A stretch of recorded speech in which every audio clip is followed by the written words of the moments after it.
Mansi Rajiv single जी, गाजियाबाद से। राधे राधे गुरुजी।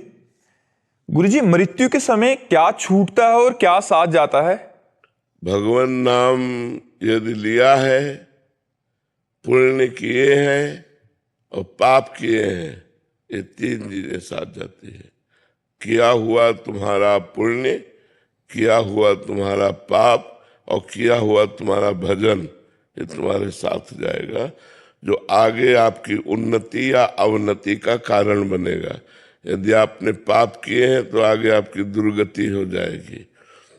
नाना प्रकार के शरीरों में नाना प्रकार के रोग, नाना प्रकार की विपत्तियों से ग्रसित। अगर पुण्य किए हैं तो आपको अच्छी लौकिक उन्नति प्राप्त होगी, यदि भजन किए हैं तो पारलौकिक उन्नति प्राप्त होगी। यही मृत्यु लोक थोड़ी है, और ऊपर लोक है, नीचे लोक है, जहाँ विशुद्ध देह है, दिव्य सुविधाएं हैं, कहीं कोई रोग शोक नहीं है, ऐसी लोगों की प्राप्ति होगी। अगर सही भजन कर लिया तो भगवान की प्राप्ति हो जाएगी, शेष और कुछ नहीं साथ जाता। ये स्थूल शरीर यही छूट जाता है, सूक्ष्म शरीर, कारण शरीर और आत्मा, जहाँ जहाँ आप कर्म के अनुसार जाना होगा वहाँ वहाँ वो जन्म लेगा और वैसे कर्म भोगेगा। इसीलिए अपने को कमाना है भगवान नाम, पाप नहीं कमाना है। पाप से बचो और खूब भगवान नाम जप करो, राधा राधा राधा, मन लगे ना लगे तो इस लोक में भी उन्नति होगी और परलोक में भी उन्नति होगी। जहां बैठोगे वहां आनंद ही आनंद रहेगा, यदि पाप नष्ट हो जाए और केवल भजन रह जाए तब। अभी पाप है तो भजन करते हुए जलन होगी, अशांति होगी, लेकिन जिस दिन पाप नष्ट हो जाएंगे उस दिन आपका हृदय आनंद से भर जाएगा। जी। समंता कुमार गोस्वामी जी, असम से। राधे राधे महाराज जी। महाराज जी, मृत्यु के बाद सूक्ष्म और कारण शरीर का क्या होता है? इन दोनों शरीरों के बारे में थोड़ा जानने की जिज्ञासा थी। अगर मृत्यु माया का ही अंश है तो क्या? देखो, जब शरीर छूटता है तो पंचभूत शरीर यहीं रह जाता है, और कारण शरीर अगर पाप अधिक हुए तो कारण शरीर सहित सूक्ष्म शरीर को एक शरीर में डाला जाता है, जैसे पंचभूत में डाला जाता है, ऐसे उसे कहते हैं यातना देह, नरक में मिलता है। अब उस देह में मृत्यु नहीं होती, पांच भौतिक देह में तो मृत्यु हो जाती है, उसमें जैसे गला काट दिया गया तो मरोगे नहीं। अब ये आपका गला घंटों कटा, वैसे तड़पते रहोगे। फिर आपका हाथ काट दिया गया, आप वो ऐसे ही तड़पते रहोगे। आपका पेट फाड़, आपके 10 टुकड़े कर दिए गए, लेकिन आप मरोगे नहीं, वैसे ही आपको पीड़ा। बड़ा भयंकर नरक का दंड, कोल्हू में पेरा जाता है, आग में पकाया जाता है, क्या क्या कष्ट होते हैं, भागवत में लिखा हुआ है। तो ये झूठा नहीं लिखा हुआ है, जो है वो परम सत्य है। अब जैसे जेल में क्या क्या सजा होती है, अब अपने को क्या पता, लेकिन जो जेल जा चुका है उसको पता है, या जो जेलर है उसको पता है क्या क्या दुर्गति होती है जो जेल में रहते हैं। तो नरक सार्वभौम जेल है, मतलब अनंत ब्रह्मांडों के प्राणियों का किए हुए पाप कर्म का वहां दंड मिलता है। ऐसे ही वो सूक्ष्म शरीर और कारण शरीर के यदि पुण्य अधिक है तो उसे देव देह में डाल दिया जाता है और देवताओं की सुख भोगता है। और जहाँ पुण्य क्षीण हुआ तो मृत्यु लोक कोई विसंति, फिर उसे मनुष्य शरीर या सुअर कुत्ता गधा नीच योनियों में उसको डाला जाता है। तो जो स्थूल शरीर है ये मृत्यु लोक में केवल मिलता है, पांच भौतिक, अन्य जगह नहीं मिलता। नरक में यातना देह मिलता है, स्वर्ग में देव देह मिलता है, और भगवान को जब प्राप्त होता है तो भागवतिक देह मिलता है। जो भगवान का सच्चिदानंदमय देह है वही सच्चिदानंदमय देह प्राप्त होता है। तो 5 ज्ञानेंद्रियां, 5 कर्मेंद्रियां कितने हुए? 10।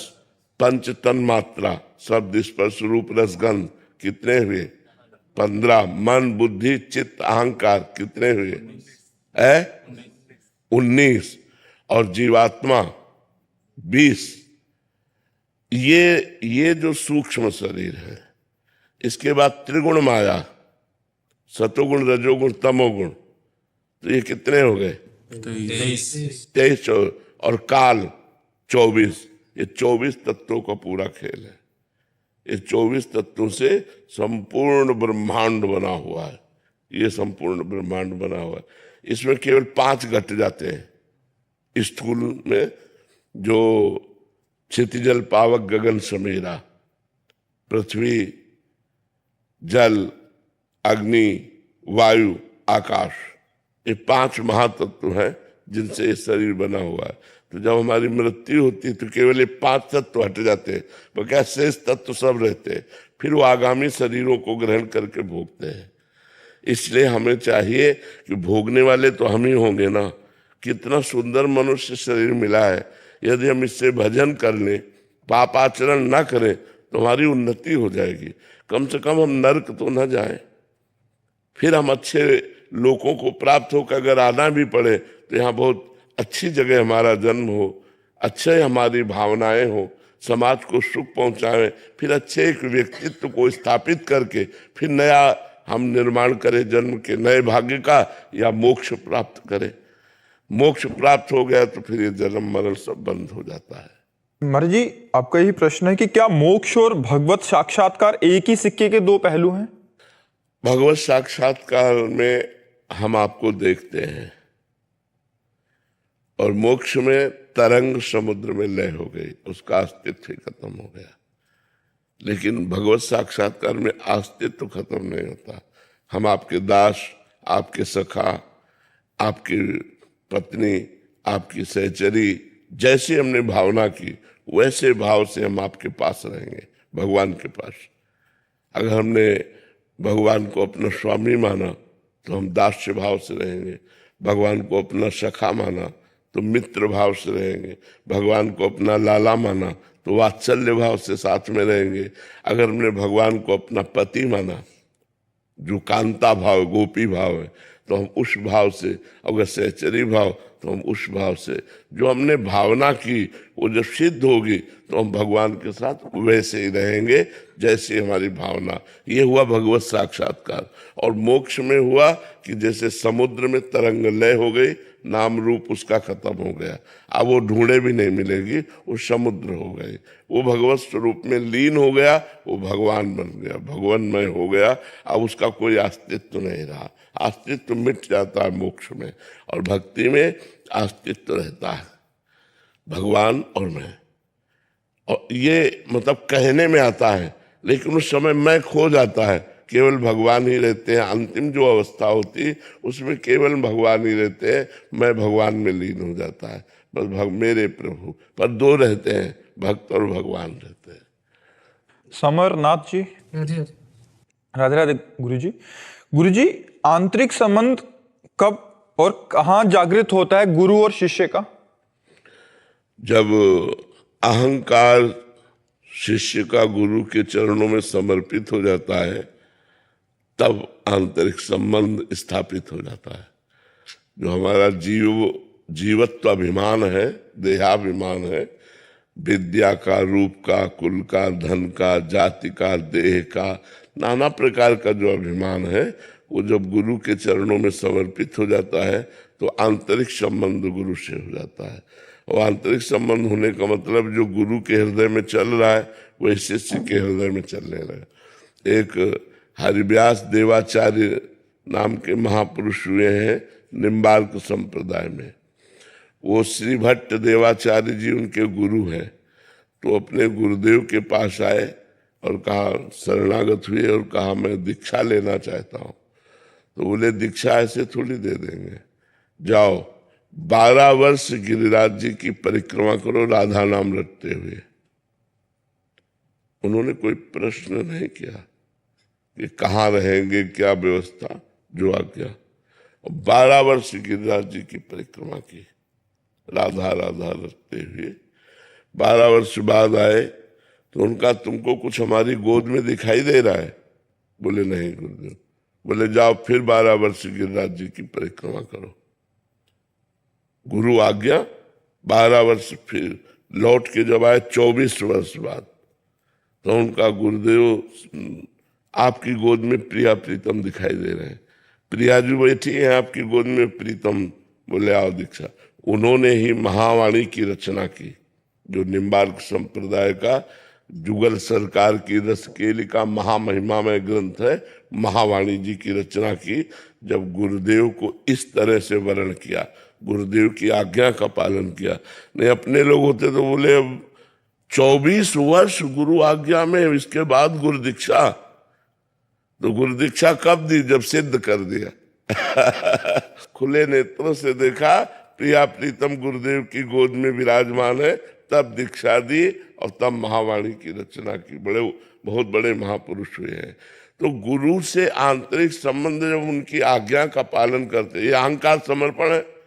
गुरु ने आज्ञा किया, बस बिना कोई प्रश्न किए गुरु की आज्ञा में लग गए। 24 वर्ष तक गिरिराज जी की परिक्रमा और राधा नाम का जप, उससे सारे पाप नष्ट हो गए और दिव्य दृष्टि प्राप्त हो गई और गोद में प्रिया प्रीतम के दर्शन हो गए। तो ये है, जब हम गुरु को अपना अहंकार समर्पित कर देते हैं तो हमारा गुरु से आंतरिक संबंध हो जाता है, और जब गुरु से आंतरिक संबंध होता है तो गुरु के स्वरूप का दर्शन होता है।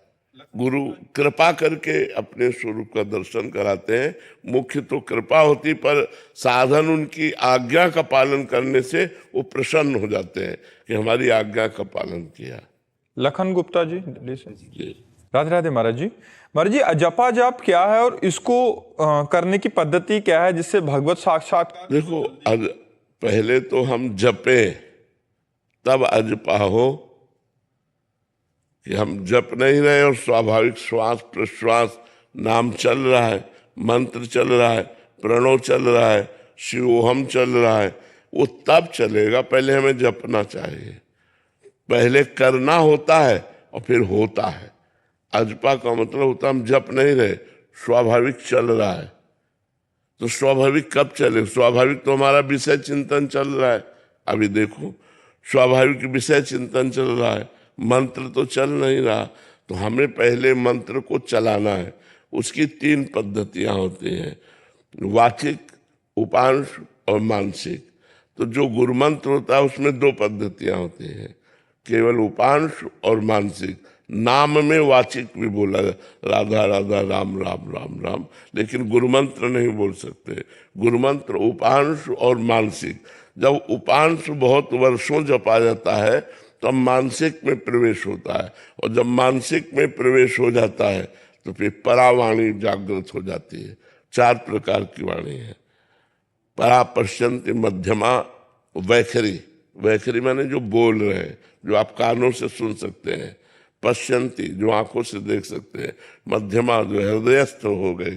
परावाणी, जो मूलाधार केंद्र से, अब उसका रोम रोम रग रग मंत्राकार हो चुका है। अब राम राम राम चल रहा, राधा राधा राधा चल रहा। अब वो केवल सुन रहा है, वो जप नहीं रहा, वो चल रहा है, स्वाभाविक चल रहा है। जो भी मंत्र है वो स्वाभाविक चल रहा है, श्वास प्रश्वास की प्रक्रिया के साथ वो स्वाभाविक। जैसे हम श्वास ले नहीं रहे लेकिन वो एक प्रक्रिया चल रही, जैसे हम पलक झपक नहीं रहे, एक प्रक्रिया है चल रही, जैसे हम दिल धड़का नहीं रहे वो धड़क रहा है। ऐसे ही अजपा जाप प्रारंभ हो जाता है। जैसे मन जब पकड़ लेता है तो ऑटोमेटिक चलने लगता बस ऑटोमेटिक वो स्वाभाविक, उसको फिर प्रयास नहीं करना पड़ा। जैसे अभी हम प्रयास करके नाम जप करते हैं, छोड़ दें तो विषय चिंतन करने लगेगा, नाम जप नहीं चलेगा। जब सिद्ध हो जाता है तो ऐसे चलता है। तो गुरुदेव भगवान, जैसे जब हम कुछ कार्य कर रहे होते हैं, जैसे दुकान पे हम लोग होते हैं, कुछ कार्य किसी से बातचीत कर रहे होते हैं, उस समय थोड़ा सा मतलब वो मन में रहता है कि इतने समय मेरा नाम, हाँ, नाम छूटता है, नाम छूटता है। पर उस समय को भी कैसे चले? उस समय को भी हम भगवान के चरणों में समर्पित कर दें। ये बहुत सौभाग्य का विषय कि नाम छूटने पर व्यथा होती है। ये बहुत अच्छे भक्त का लक्षण है। और यही अभ्यास में जब करोगे, तो जैसे हम आपसे बातचीत कर रहे हैं तो हमारे मानसिकता में वो बसा हुआ है। मतलब जैसे आप हमारी बात सुन रहे हैं तो अंदर कुछ चल रहा है ना आपके, आप शांत थोड़ी बैठे, अंदर कुछ चल रहा है। जहां कुछ चल रहा है वहां हमारे वो चल रहा है। तो हम आपसे बातचीत भी कर रहे हैं, हमारा भजन भी चल रहा है, हमारा स्मरण भी चल रहा है। पर ये बहुत दीर्घ काल तक जब अभ्यास किया जाता है तब ऐसी बात आती है। लेकिन एक चीज और मैंने आपके मुख श्रीमुख से सुनी थी कि जैसे कोई महत अपराध हो जाते हैं तो एक बार गुरुदेव के सामने जरूर बताने चाहिए। तो गुरुदेव भगवान, मेरे से तो पूरे जीवन में पहले का तो मैं आपको क्या बताऊं। हाँ, अब लो नसानी अब ना न सहियो, अब तक किया अब नहीं करूंगा। बस यही नियम ले लेने से और नाम जप करने से पीछे के पाप नष्ट हो जाते हैं। अब लो नशानी अब ना नशे, आज तक किया। गुरुदेव के सामने हो गए, संत के सामने हो गए। हमें पहले प्रमादवश शासन करने की हिम्मत नहीं थी अपने मन में, आज हमारी हिम्मत आ गई। अब लो नशानी अब ना नशे हो, आज तक किया अब नहीं करूंगा, तो सब माफ हो जाता है और भगवान की प्राप्ति हो जाती है। खूब नाम जप करो, गलतियों से बचने की चेष्टा करो। सोन कन्वर जी जयपुर से। राधे राधे महाराज जी। महाराज जी, एक शिष्य होने के नाते हमारा सबसे महत्वपूर्ण कर्तव्य क्या है? गुरु की आज्ञा का पालन करना। अब जो ये कहें करें हम सोई, आयस लिए चले निज दासी, मन क्रम वचन त्रिशुद्ध सकल मत, हम श्री हित हरिवंश उपासी। अब जो ये कहें करें हम सोई, अब जो आज्ञा करते हैं वही हम करते हैं। आज्ञा समन सुसाहिब सेवा, अपने गुरुदेव की आज्ञा का पालन करना ही सबसे श्रेष्ठ उपासना है। जो गुरुदेव की आज्ञा पर अपने प्राणों को भी बलिदान कर देते हैं वो सीधे भगवान को प्राप्त होते हैं। गुरुदेव की आज्ञा बहुत कठिन है पालन कर पाना, क्योंकि मनमुखी चाल है। मन के विरुद्ध गुरुदेव की आज्ञा होती है, तो उस आज्ञा का पालन करना बड़ा कठिन है। अगर आज्ञा पालन कर ले गए तो माया मुक्त हो गए। मोक्ष मूलम गुरु कृपा, गुरु प्रसन्न हो गए सब काम बन गया। पर गुरु को प्रसन्न करना साधारण बात नहीं। वो सेव संतरा रुपया से जो प्रसन्न होते हैं वो गुरु ही नहीं होते। गुरु वही होते हैं जो भजन और सच्चे अच्छे आचरणों से चले तो गुरु प्रसन्न होते हैं। रुपया सेव संतरा दे के गुरु को प्रसन्न नहीं किया जा सकता। अगर गुरु रुपया की आशा रखता है, गुरु नाना प्रकार के भोग विलासों की आशा रखता है, तो गुरु किस बात का? वो तो भोगों का दास है। तब लग जोगी जगत गुरु, जब लग रहा है निराश, और जब आशा मन में भई, जग गुरु और जोगी दास, जग गुरु और जोगी दास। तो सच्चा संत तो वही है जो भगवंत में स्थित है, और सच्चा संत तभी प्रसन्न होगा जब आप सच्चे बनोगे, अच्छे आचरण करोगे और भगवान का नाम जप करोगे। गणेश जी। जी राधे राधे महाराज जी। महाराज जी, आप कह रहे हैं कि जब आप राधा रानी के दर्शन करने या बिहारी जी के दर्शन करने जाते हैं तो उस समय महाराज जी आप उनको निहारते समय उनसे मन ही मन महाराज जी क्या बात करते हैं ताकि हम भी वही बात करें? अब हम क्या बताएं क्या बात करते हैं। एक आशिक अपने महबूब से क्या बात करता है, अपने प्रेमी से क्या बात करता है, उस समय उसके जो भाव प्रकट होते हैं वो किसी से बताने योग्य थोड़ी होते हैं। वो मुंह से बात नहीं करता और नेत्रों से बात करता है। वो ऐसा लगता है नेत्रों से पी जाएगा अपने प्रेमी को, अपने नेत्रों में बसा लेगा। वो जो उस समय की मांग होती है, वो प्रेमियों की बात कह रहा हूँ, जनरल तो अपनी मांग करेंगे हमारा ये हो जाए। जो प्रेमी जन होते हैं उनकी मांग बस यही होती है कि बिसरियो ना बिसारियो, यही दान मोह दो। हे लाडले, हे प्यारे, तुम मेरे नेत्रों में बस जाओ, मेरे हृदय में बस जाओ, मैं तुम्हें कभी भूलूं नहीं। दर्शन करने तो कुछ मिनट के लिए आया हूँ, लेकिन हर समय आप मेरे नेत्रों में बस जाइए। कभी आप हमसे दूरी न होइएगा, कभी आप हमारे चिंतन से न जाइएगा, सदैव हमारे चिंतन में बसे रहिएगा। पी मूर्ति नयनन बसे, यही रस रहाय समाय, ये लक्षण सुन प्रेम के और न कछु सुहाय। और कुछ अच्छा नहीं लगता, केवल आप हमारे नेत्रों में बस जाओ। उस समय भक्ति की जैसी भावना आती, वो अपने प्रभु से बात करता है। वीर मेहता जी।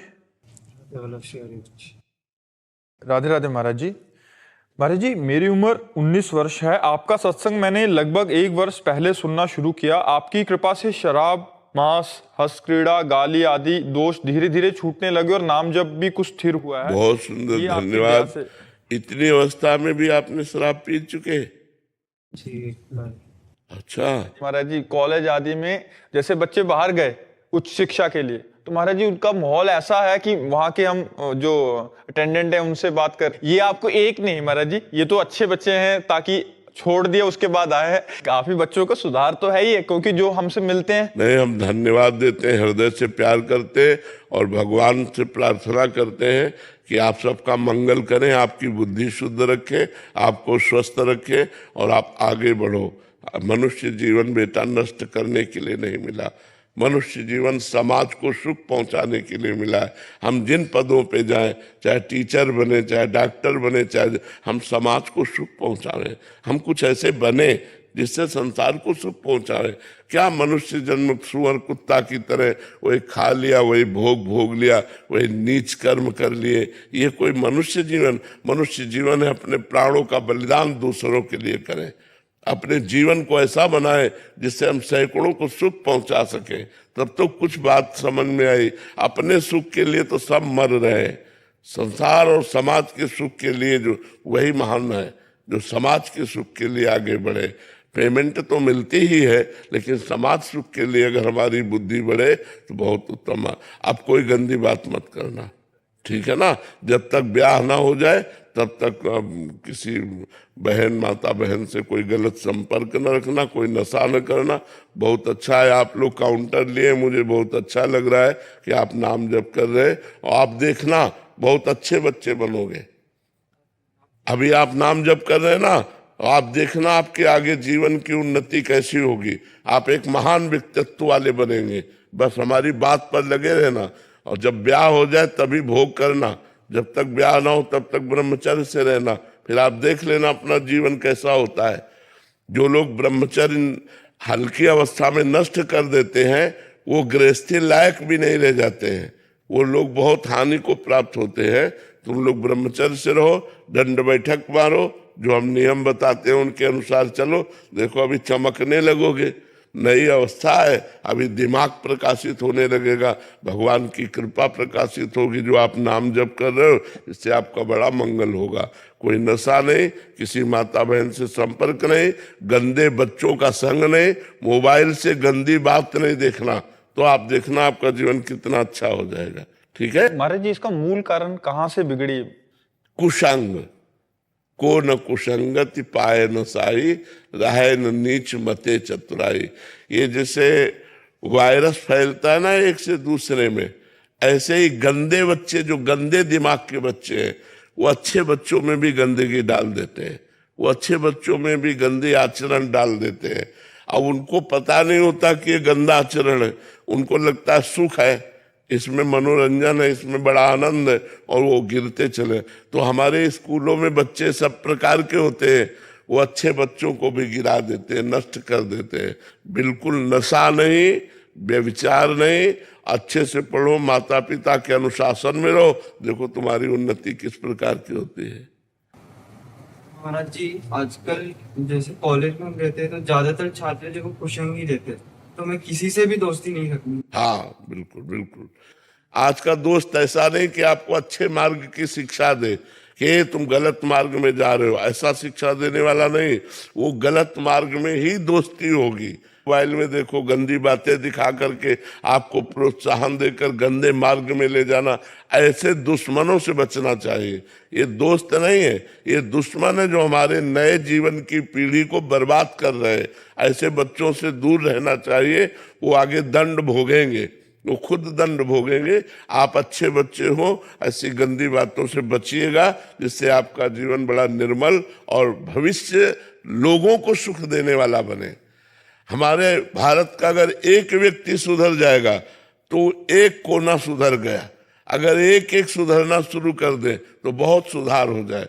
आज काफी बच्चे सुधर रहे हैं, काफी लोग सुधर रहे हैं, नशा छोड़ रहे हैं, मांस छोड़ रहे हैं, व्यभिचार छोड़ रहे हैं, अपनी गृहस्थी को सही ढंग से संभालने की चेष्टा कर रहे हैं। तो इसलिए सावधानी से चलो। क्लास में ऐसे ही बच्चों का सब होता है। जी वो बच्ची बोल रही है कि क्लास में महाराज जी 10 में से 9 ऐसे ही हैं। बिल्कुल अब बिल्कुल। महाराज जी इतना दिक्कत हो जाता है कि 9 बात लेके या कुछ करके, तुम तो पुराने जमाने के हो, हाँ, भगत उसको बन रहे हो। मतलब टॉर्चर करते टॉर्चर हैं। हो जाता है महाराज जी। तो फिर आ जाके 1 साल 2 साल फिर उन्हीं के साथ में हो जाता है क्योंकि मन भी तो हमारा तरंगायमान होता है। मन के जब अवस्था बढ़ती है तो मन को कोई साथी चाहिए, मन को कोई भोग चाहिए, मन को मनोरंजन चाहिए। उस समय अगर हमको रोकने वाला मिले तो ज्यादा अच्छा है, हमें अगर बहाने वाला मिले, गिराने वाला मिले तो मन भी कहता चलो यार जहाँ 9 है तहाँ चलो हम भी ऐसा कर। लेकिन हमें लगता है कि आप लोग अच्छे बनो, जो हमारी बात सुन रहे हैं उन बच्चों से प्रार्थना है ये तुम्हारे जीवन को नष्ट कर